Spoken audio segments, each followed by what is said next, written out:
안녕하세요. 오늘 하루도 걸림없고 보람 가득한 행복한 날이 되기를 축원합니다. 복의 나라, 복의 땅, 복의 성에서 문수보살은 널리 온 법계를 비추는 가르침을 설했습니다. 보조 법계경, 모든 법계를 널리 빛으로 비추어 바라보는 있는 그대로를 살피는 가르침을 설했습니다. 이제 그 가르침을 들은 선제동자는 모든 법계를 널리 비추어서 보기 위해서 구법여행을 떠납니다. 먼저 남쪽으로 승락이라는 나라의 묘봉산을 찾아갑니다. 거기에는 덕운비구가 있기 때문입니다. 그렇습니다. 법계를 비추는, 법계를 다시 보는, 우리들의 삶의 틀을 다시 살피는 이러한 첫 번째 원칙은 우리가 살고 있는 땅에 대한 자각에서 시작을 합니다. 내가 어디에서 살고 있는가? 바로 승락국입니다. 빼어난 즐거움이고 뛰어난 즐거움의 땅입니다. 뛰어난 기쁨의 땅이고 뛰어난 보람의 땅입니다. 이런 승락국. 이 승락국에서 우리는 어떤 자리에 있어야 되느냐? 바로 묘봉산에 머물고 있어야 합니다. 묘봉산, 묘하고도 바른 그리고 우뚝 선 산 봉우리입니다. 그렇습니다. 우뚝 선 나의 이 자리로부터 모든 기쁨이 퍼져나갑니다. 모든 즐거움이 퍼져나갑니다. 나에게서부터 남에게로 갑니다. 남에게서 나에게 오는 순서가 아닙니다. 내가 연 만큼 상대방도 열리기 때문입니다. 그렇습니다. 이런 우뚝 선 자리, 바릅니다. 옳지만은 나도 남도 이롭기 때문에 바로 묘합니다. 우리는 옳은 일을 하면 손해를 본다. 이런 말을 하는데 진정으로 옳은 일은 손해를 보지 않습니다. 나와 남이 이로운 묘한 자리입니다. 그래서 그 묘한 자리에서 펼쳐내는 것 무엇일까요? 공덕의 구름입니다. 그래서 덕운 비구입니다. 공덕의 구름을 펼쳐서 나와 남이 모두 이롭고 평안하기를 바라는 평안한 삶을 살아가는 수행자입니다. 문수는 보살의 가르침을 설하는 이 경전에서 문수는 첫 번째 찾아가야 할 사람으로 비구를 선택을 했습니다. 전문 출가 수행자를 선택을 했습니다. 법화경을 보면은 법화경의 원칙과 어긋나는 5,000명의 비구와 대중들이 퇴장을 했다. 이렇게 말합니다. 그렇지만은 이 화엄경은 첫 번째 세상을 바라보는 첫 번째로 찾아가야 할 존재로 비구를 얘기합니다. 전문 수행자를 존중하라. 전문 수행의 공덕의 바탕 위에서 보살의 삶을 펼쳐내라. 이러는 바로 출가 스님들을 비구 대중을 배척하지 않는 데에서 시작을 합니다. 그렇습니다. 승락국의 묘봉산에 덕은 비구가 머물고 있습니다. 그러면은 이 덕은 공덕의 구름이죠. 이 공덕은 어디에서 비롯될까요? 그래서 그 공덕이 비롯되는 곳을 선제동자가 묻습니다. 엎드려 발에 절하고 오른쪽으로 3번 돌고 서서 말하였다.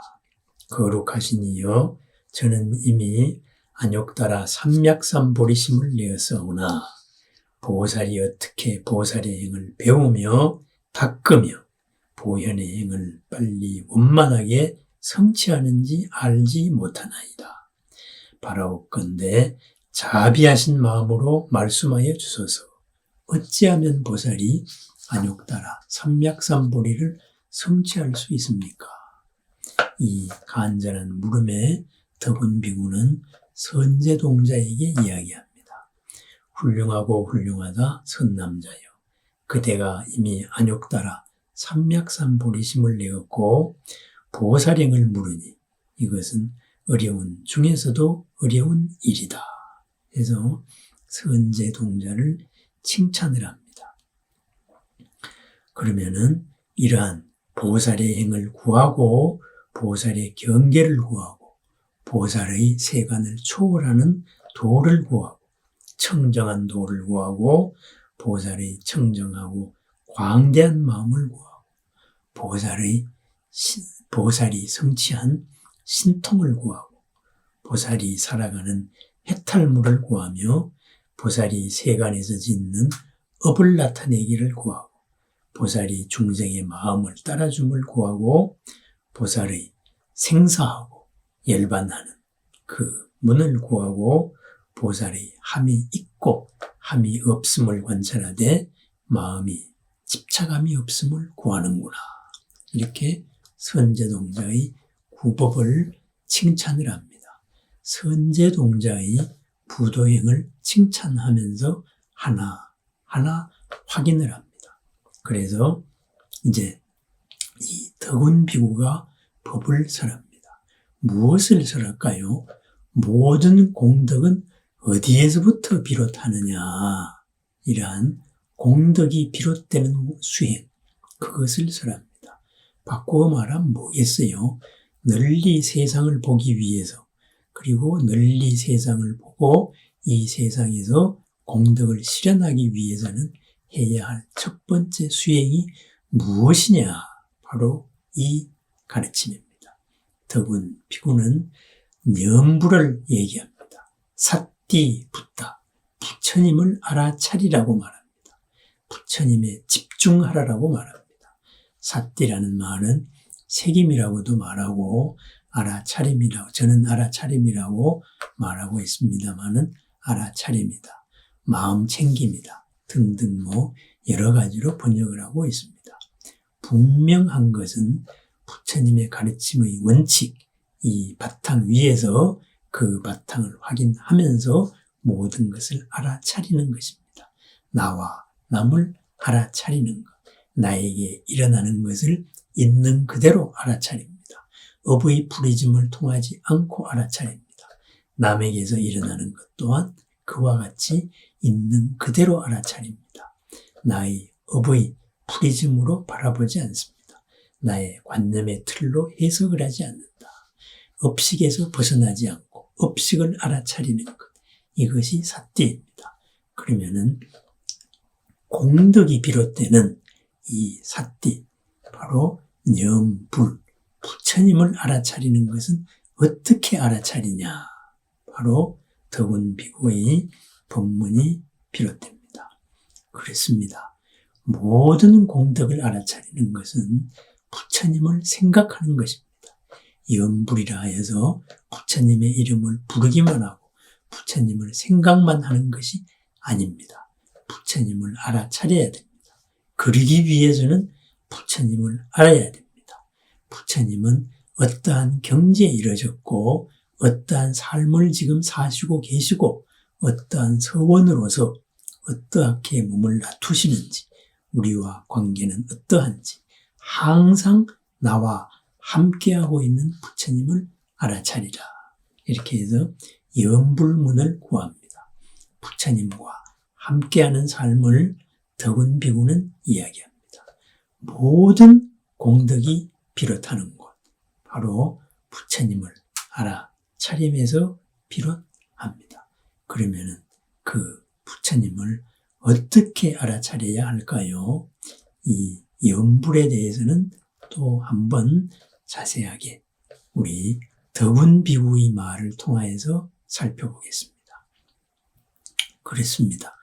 있는 세상을 바로 보기 위해서, 바로 알기 위해서는 우리는 있는 그대로를 알아차려야 됩니다. 나에 대해서 알고 남에 대해서 알아야 되지만 더욱더 중요한 것, 진리 그대로이신 부처님에 대해서 알아차려야 됩니다. 그래서 삿띠 붓다, 부처님을 알아차리는 염불수행입니다. 언제나 어디서나 함께하고 계시는 부처님, 이 부처님을 알아차리는 나날을 축원합니다. 부처님을 알아차리면서 내 삶에서 공덕이 피어나기 때문입니다. 내가 살고 있는 곳이 묘봉, 누구나의 본보기가 되는 바르고 묘한 자리가 되고 내가 살고 있는 이 터전이 뛰어난 즐거움, 승락의 나라가 되기 때문입니다.